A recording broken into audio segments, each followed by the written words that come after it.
had already changed the most powerful man in the room forever. She just didn't know he was there yet. The night Kang Tae-hyun arrived at the Mirai Hotel's group annual gala, Seoul held its breath. Camera flashes lit the marble entrance like lightning. Reporters pressed against the velvet ropes, shouting his name, reaching their microphones toward the man who had turned his grandfather's modest inn chain into a $15 billion empire before the age of 34. He walked the length of the red carpet without smiling, without waving, without doing anything that resembled warmth. Beside him, Han Seo-rin floated in a silver gown that cost more than most people earned in a year. She smiled for both of them. Inside the ballroom, past the champagne towers and the string quartet, and the senators and celebrities who had been placed carefully around round tables like expensive centerpieces, a woman in a gray uniform pushed a mop across the far end of the floor. Naomi Johnson moved quietly, the way she had learned to move in spaces that were not built for her. She kept her eyes down. She kept her pace steady. She had 2 more sections to finish before the VIP guests moved in, and her feet already ached from the double shift she had started at 5 that morning. She was wringing out the mop when she heard the crowd surge near the entrance. She looked up without thinking. It was reflex, the same reflex that makes a person flinch at a loud sound. And then she saw him. The mop handle slipped from her hands and clattered against the marble floor. 3 people turned to look at her. She didn't notice them. She could not breathe. She could not move. Because the man walking through those doors with his jaw set and his black suit pressed to military precision and his cold, unreadable eyes scanning the room, that man was supposed to be a memory. A wound she had spent 2 years convincing herself had finally healed. Kang Tae-hyun, alive and devastating, and 10 years removed from the boy who used to make her laugh in a tiny university apartment in Chicago while snow piled against the windows outside. The memories did not come slowly. They crashed into her all at once. Tae-hyun, sitting cross-legged on her dorm room floor, eating instant noodles and arguing passionately about architecture. Tae-hyun reaching across a library table to wipe ink off her cheek without asking. Tae-hyun whispering against her hair that he had never felt like himself until he met her. And then the other memories, the ones that came later. His mother's voice on the phone, cold and deliberate as a blade. The envelope of money left at her door. The threat wrapped in polished words. The choice she had made in a bathroom at 3 a.m. with her hands on her stomach and tears running down her wrists. She grabbed the mop handle from the floor and walked quickly in the opposite direction. She did not allow herself to look back. That night, in her basement apartment in the Mapo district, Naomi sat on the edge of her mattress long after she should have been asleep. The ceiling above her had a water stain shaped like a hand. Rain ticked softly against the small window near the top of the wall. Across the room, in the second-hand crib she had painted yellow herself, her son slept on his back with his arms stretched wide open, the way babies sleep when they have not yet learned that the world is not entirely safe. Naomi watched him breathe and tried to remember why she had chosen this, why she had not fought, why she had taken that envelope and run. Then Jaden made a small sound in his sleep and turned his head, and she saw his face in the pale light from the window, and she remembered immediately. She remembered everything. "Mama will never let them hurt you," she whispered. "No matter what." She did not sleep that night. The next morning arrived with the kind of cruelty that only bad timing can produce. Naomi's babysitter, Mrs. O from the 3rd floor, called at 7:15 to say her own daughter had gone into early labor and she needed to go to the hospital. Naomi stood in her kitchen with the phone pressed to her ear and calculated, in real time, every possible option she had, and watched each one collapse before she could hold it. She could not take an unpaid absence. She had already used both of her emergency days when Jaden had an ear infection the month before. She was 3 weeks behind on rent. She had $32 in her bank account, and payday was Friday. She looked at Jaden. He was sitting in the middle of the kitchen floor, very seriously trying to put a toy car into a plastic cup. "Okay," she said, mostly to herself. "Okay." She packed his small bag with snacks and his favorite cartoon on her cracked tablet, bundled him into his coat, and carried him on her hip the entire 40-minute bus ride to the Mirai Tower. She told herself it would only be for a few hours. She told herself she would keep him hidden in the janitor's room on the 4th floor, where nobody important ever went. She told herself she had no other choice, which was the only part that was completely true. For a while, it worked. Jaden sat in the small room surrounded by his snacks, watching cartoons with the volume turned all the way down, while Naomi moved quickly through the executive floors with her cart. She checked on him every 20 minutes. She told him to stay. She told him she would be right back. Each time he nodded very seriously, the way 2-year-olds nod when they have not yet understood that instructions are not suggestions. It was on her 4th check that she was intercepted in the hallway by Han Seo-rin. Seo-rin had not planned to be on the cleaning floor.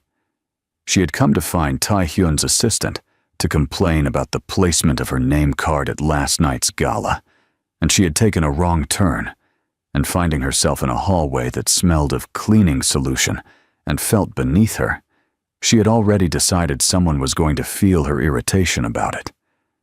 Naomi happened to be closest.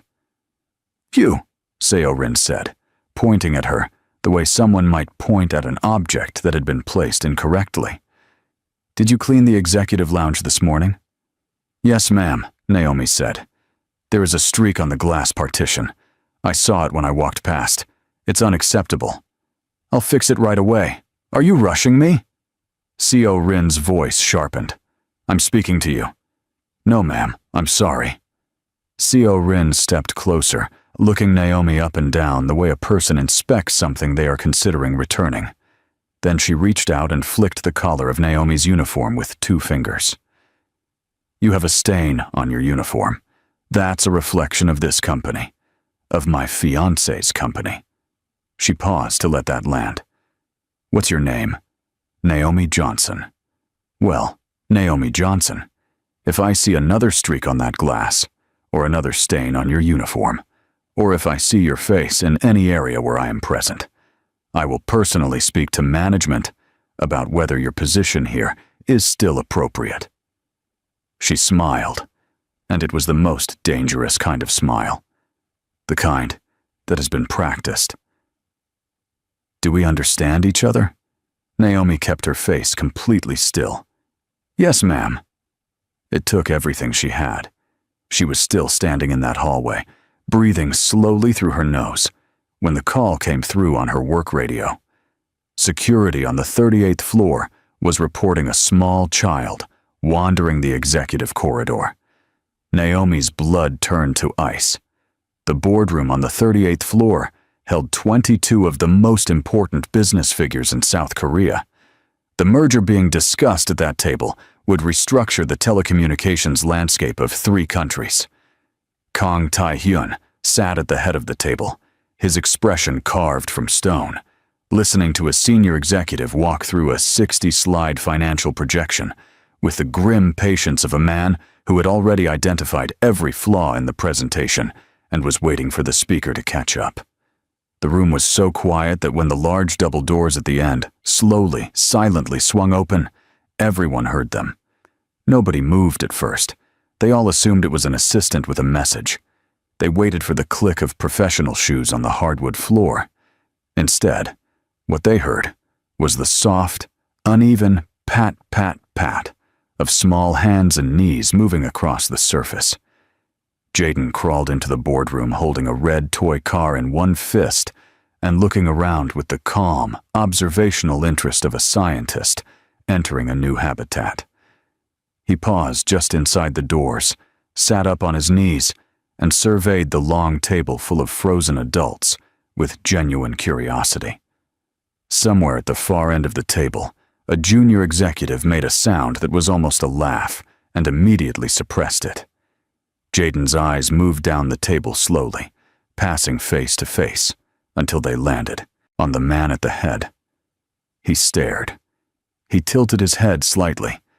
Then, in a voice that was soft and very clear and cut through the silence like a knife through water, he said, "Papa." The room did not just go quiet. It went still in a way that rooms rarely go still, the kind of stillness that happens when something has been said that cannot be unsaid, something that rearranges the air. 22 highly paid professionals sat motionless, looking at the baby, then at the CEO, then back at the baby. Tae-hyun had not moved a single muscle. He was staring at the child with an expression that his board members had never seen on his face in the combined years they had known him. Not confusion, not irritation, something else entirely, something that looked almost like recognition, because the child had his eyes, not a resemblance, not a similarity. His eyes, the exact shape, the exact darkness, the exact quiet intensity. The doors burst open behind Jaden, and Naomi came through them at a speed that was just below running, her face a landscape of pure terror. She crossed the room in seconds, dropped to her knees, and scooped Jaden up against her chest. "I'm so sorry," she said, to the table, to the room, to the ceiling. "I'm so sorry. He got out. He wasn't supposed to. I'm so sorry." And then Tae-hyun's voice came from the head of the table. "Naomi." It was not a question. It was not even surprise. It was the sound of a man hearing a song he had not heard in years and recognizing every note immediately, against his will, in spite of himself.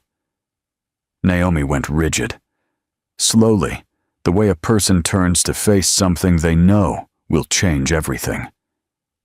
She turned around. Tae-hyun had risen from his chair. He was staring at her across the length of the boardroom, with an expression that had cracked open something underneath the stone. His voice, when it came again, was quieter. "Naomi Johnson." She held Jaden tighter. Her chin came up. "I'm leaving," she said. "Right now. I'm so sorry for the interruption." And she walked out of that boardroom with her son pressed against her heart and every eye in the room watching her go. She did not let herself cry until she was in the elevator with the doors closed. Tae-hyun did not hear a single word of the rest of that meeting. By the time the executives filed out and his assistant was quietly asking if he wanted his afternoon schedule cleared, Tae-hyun was already standing at the floor-to-ceiling window, looking out over Seoul, his hands clasped behind his back, his jaw tight, doing arithmetic in his head that he didn't want to do, but could not stop doing. "Suhan," he said, without turning around. "Yes, sir." "The maid who was in the boardroom, Naomi Johnson. I want everything.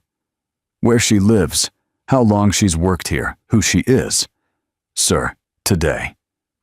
By evening, Tae-hyun was sitting at his desk, reading a file on his tablet that his assistant had compiled with terrifying efficiency. Naomi Johnson, 27 years old, American national, here on a work visa. Hired by the building's cleaning services contractor 14 months ago. Previously employed at 2 other hotels and a hospital. No family in Korea. 1 dependent. A child, approximately 2 years old. 2 years old. Tae-hyun put the tablet down on his desk and pressed the heels of his hands against his eyes. 3 years ago, he had come back from a conference in Chicago to find Naomi's apartment empty. Her number disconnected. A note that his mother had handed him personally in handwriting that was not Naomi's, saying only that she had gone back to America and did not want to be contacted. Madame Kang had stood beside him while he read it and said, "She was never serious, Tae-hyun. She found someone else. A woman like that was never going to stay." And he had believed it. He had been devastated and furious, and he had believed it, because what other explanation had he been given? 2 years old. He picked the tablet back up. Meanwhile, across the city, Seo Rin was in her dressing room, receiving a very different kind of briefing. She had seen Tai Hyun's face in that boardroom before he could arrange it back into blankness. She had seen the way he said that woman's name. She had spent the last 3 hours making calls, and now she sat very still in her chair while her assistant laid out what she had found, and her expression did not change once because she was very good at not letting her face say things before she was ready. "How old is the child?" she asked. "Approximately 2, ma'am." Seo Rin picked up her phone. "I need to speak with Dr. Lim," she said. "I have a job for him." She was going to end this quietly. She was going to prove the child had nothing to do with Taehyun, and then Naomi Johnson would be dismissed from employment, and that would be the end of it. A DNA test arranged quietly through intermediaries would take 4 days. She would have her answer before anyone had to make a scene. She was completely certain of what the answer would say. She arranged it that night. She did not tell Taehyun. She did not tell Madame Kang. She handled it the way she handled all inconveniences, efficiently and alone. 3 days later, on a Thursday afternoon, Taehyun was in the middle of a call with a partner firm in Tokyo when Seo Rin walked into his office without knocking. He knew immediately that something had happened. Seo Rin never walked into a room looking like that. Like the room was falling, and she was trying not to fall with it. He ended the call. "Tell me," he said. She set a document on his desk. He looked at it. He read the number. 99.99%. The office was completely silent for a very long time. "You had a DNA test run on my son," he said, "without telling me. I needed to know. He is my son." Taehyun stood up slowly. His voice was very quiet, which was always more frightening than when it was loud. "You had my son's DNA collected without his mother's knowledge or mine. I was protecting us." Seo Rin's composure fractured. "I was protecting what we've built, Taehyun, because that woman shows up out of nowhere with a child, and suddenly you're distracted and off balance, and everyone in that boardroom saw it. I needed to know the truth." "The truth," he repeated. He looked at the document again. "You got it." The silence that followed was not a comfortable one. "What are you going to do?" she asked. He didn't answer. He pressed the intercom on his desk. "Suhan, find out which shift Naomi Johnson is working tonight and where she'll be." Seo Rin stared at him.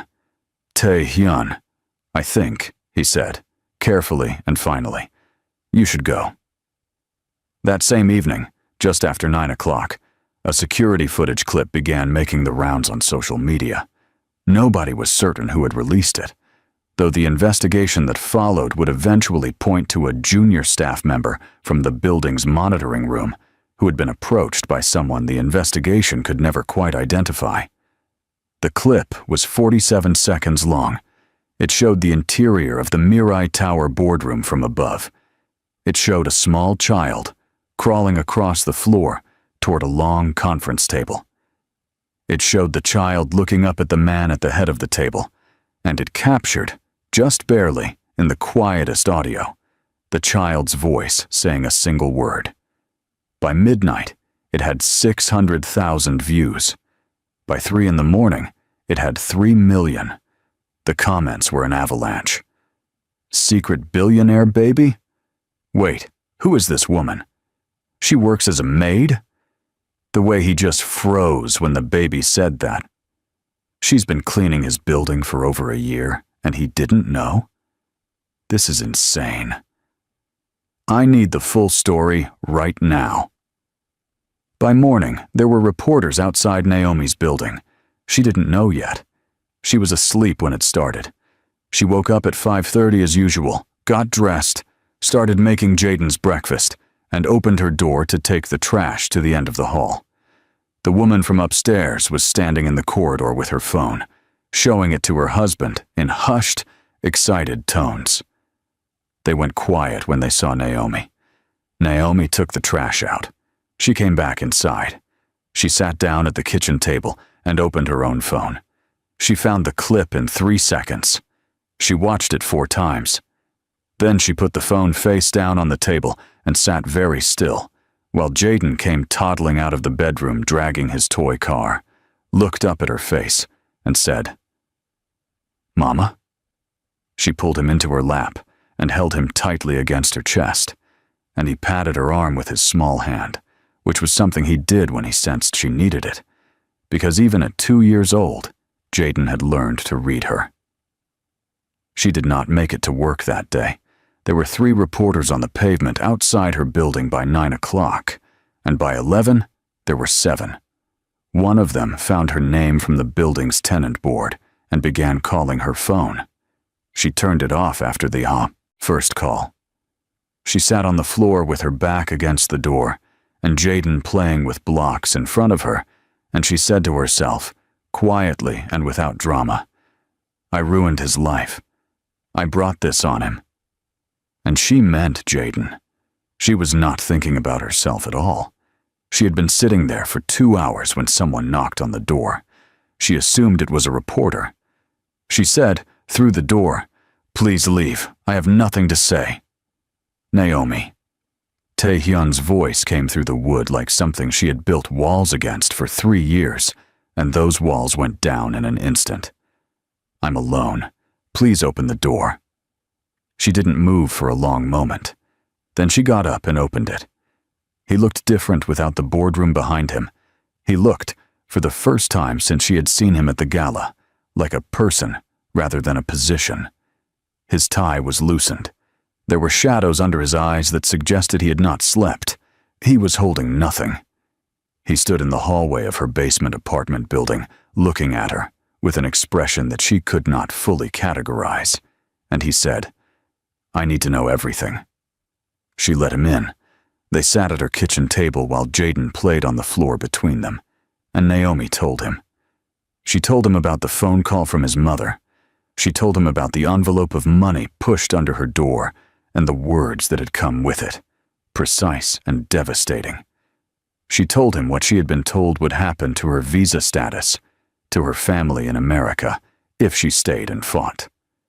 She told him she had believed it because she had been 24 years old and alone and terrified, and the woman speaking to her had had the full weight of the Kong family fortune behind every word. She told him she had packed her apartment in 6 hours. She told him she'd written a note she hadn't known how to end and eventually given up trying, and she supposed someone else had written the one he received. Taehyun listened to all of it without speaking. He sat very still, with his hands flat on the table and his jaw tight and his eyes fixed on her face, and she could see, watching him, the exact moment each piece of information hit him. She watched it move through him like something seismic. When she finished, the kitchen was quiet except for the sound of Jaden making engine noises with his toy car. "She told me you'd left for another man," Taehyun said finally. "I know. I spent 2 years furious at you." His voice was controlled, and it cost him something to keep it that way. "I thought you—" He stopped. "I would have come for you, Naomi, if I had known. You understand that. I would have—" "I know," she said again, softer. "I know." Jaden chose that moment to hold his toy car up toward Taehyun and say, with great seriousness, "Car." Taehyun looked at his son. Something in his face went completely unguarded for one unprotected second, and Naomi looked away because it felt too private to watch. He reached out and took the toy car. "Car," he agreed. Jaden climbed into his lap. Taehyun went very still, the way a person goes still when they're afraid that moving will end something. His arms came around his son carefully, like something he was learning in real time, and Naomi watched him hold his child for the first time and pressed her lips together and looked at the ceiling. Then Jaden's small body went limp and heavy with the suddenness that only very young children can manage, and Naomi realized he had simply fallen asleep, right there in his father's arms, completely unbothered, the way he did when he felt entirely safe. Tae-hyun looked up at her. His eyes were bright in a way that had nothing to do with the kitchen light. "I'm going to fix this," he said. She shook her head. "You don't have to. He's my son." His voice did not waver. "And what was done to you was done because of my name. I'm going to fix it." He left 2 hours later, only after they had settled Jaden into his crib, and he stood in the doorway of the tiny bedroom, looking at his sleeping son for a long moment before he turned and walked out without a word. Naomi leaned her back against the closed front door after he left and listened to herself breathe. That night, Madame Kang was in the sitting room of the family home in Gangnam when she heard the elevator from the private garage open. She assumed it was the housekeeper. She did not look up from her tea. "Did you threaten her?" She looked up. Tae-hyun was standing in the middle of the room. She had known her son for 34 years, and she had never seen him look at her the way he was looking at her now. She set her cup down. "Tae-hyun, whatever she's told you, did you threaten her?" He said it again, slower. "I protected this family." Her voice was firm. It had always been firm. "That woman wasn't suitable. She is the mother of your grandson." His voice cracked on the word grandson, just slightly, and then it was smooth again. "She raised my son alone, in a basement apartment, while I was building a hotel empire 5 minutes across this city. She was in the same building as me for 14 months, and she was hiding because she was afraid of what you would do, because of what you already did." He took a step toward her. "She had nothing. She had nothing, and she kept him safe, and she worked 3 jobs, and she never asked me for a single thing. And you want to tell me about protecting this family?" Madame Kang opened her mouth. "Don't." He said it quietly. "I have listened to every decision you've made for this company, for this family, for my life, and I have let you make most of them because I believed you wanted what was good for me. But there is a little boy asleep in a basement apartment right now who has never had a bedroom of his own, who has never known his father, who called me Papa in a room full of strangers, and meant it because nobody had ever told him not to. And that is the result of what you chose to protect."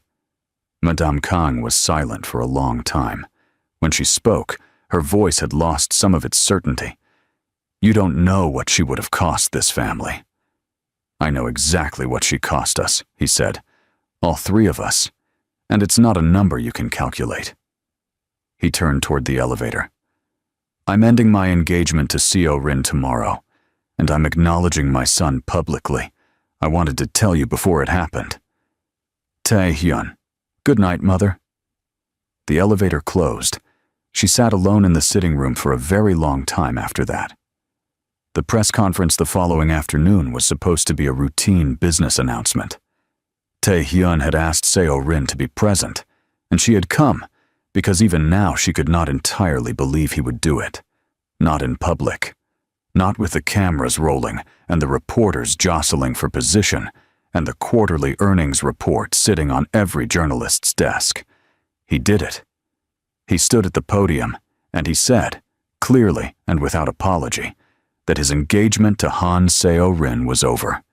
He said it had been his decision, reached after careful reflection, and that he wished her well with complete sincerity. He thanked the press for their attention, and then he stepped away from the podium. The murmur in the room was building toward a roar when he did the thing nobody had expected. He walked to the back of the room where Naomi was standing against the wall with Jaden on her hip. She had not known he would call her. She had only come because his assistant had asked her to be there, and she had told herself she was only coming to understand what was happening, not to be part of it. The cameras found her immediately. They always do. Tae-hyun stopped in front of her. The room fell so quiet that Jaden's small breathing was almost audible. Tae-hyun looked at Naomi for a moment. And then he did something that made the entire press corps go collectively breathless. He went down on one knee, not in a grand sweep, slowly, deliberately, with full awareness of what it meant. "I can't undo it," he said. His voice was not quite steady, and he did not try to make it so. "I can't undo what was taken from you. I can't give back the nights you were alone, or the mornings you counted coins, or the years I should have been there and wasn't." He stopped. He pressed his lips together. "But I am asking you, not as a CEO, not as a Kang, as the man who has loved you since we were 22 years old in a Chicago winter, and I didn't know how to say it properly then either." He reached up and took her hand very carefully.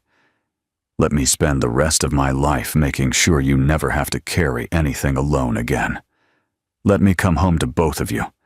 Let me be his father every single day, and not just in a boardroom where he startled the quarterly earnings out of 22 executives." His voice broke just slightly on the next word.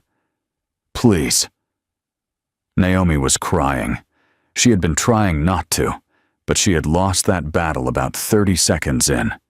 Her free hand was pressed flat against her sternum like she was trying to hold something in. Jaden looked between them both. Then he leaned forward, away from his mother, toward his father, with the absolute certainty of a child who has already decided, arms outstretched. "Papa," he said, and the room dissolved. Reporters were wiping their eyes. An anchor from a national broadcast network later admitted on air that she had cried openly and was not embarrassed about it. A photographer in the front row caught the image that would become the most shared photograph in South Korea that year. Naomi's face, tear-streaked and radiant. Jaden's arms around his father's neck, and Tae-hyun on one knee with his eyes closed, and his son held against his chest like something he would never put down again. Naomi said yes. She said it quietly, so that only he could hear it, and that felt right. Some things didn't need to be performed. In the months that followed, Tae-hyun announced the establishment of the Jaden Foundation, a non-profit organization providing legal aid, housing assistance, and employment support to immigrant single mothers across Korea. The announcement was made quietly, without a press conference, and it was funded entirely from his personal holdings, not the company budget. When journalists asked him about it, he said only that it was a debt he owed, not a gesture he deserved credit for. Naomi stopped cleaning office towers. She enrolled in the architecture program she had abandoned when she left Chicago at a university in Seoul, because Tae-hyun had found her old portfolio in a box she had not unpacked since she arrived in Korea and had sat with it for an hour without speaking. She told him later that she had given up on architecture because it felt impossible, and he had told her very firmly that she was confusing impossible with expensive, and that the second problem was the only one of the two that he could actually solve, so she should let him. She had laughed at that. A real laugh, full and unguarded, the first one he had heard in too long. He had decided, quietly and privately, that hearing that laugh as often as possible was the most important project he had ever undertaken. Jaden got a bedroom, a real one, painted yellow, because his mother had painted his crib yellow, and that was the color that meant safe to him. He did not fully understand yet what had changed in his world, only that there was now a tall, quiet man who showed up every morning and read to him before he went to sleep, and took him to the park on Saturdays, and always held his hand when they walked anywhere, like letting go was not something he had any interest in practicing. On a Tuesday morning in December, the first snow of the year came down over Seoul in slow, soft curtains. Tae-hyun came out of the Mirai Tower ahead of a 9 o'clock meeting, which he had never done in his professional life, because Naomi and Jaden were standing on the pavement outside. Jaden, in his red coat with his mittened hands, held up trying to catch snowflakes.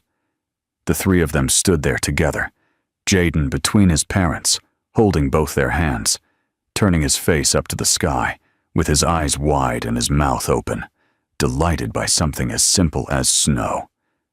In that spot on that pavement, 14 months earlier, a small boy had crawled out of a janitor's room and wandered upstairs and changed everything.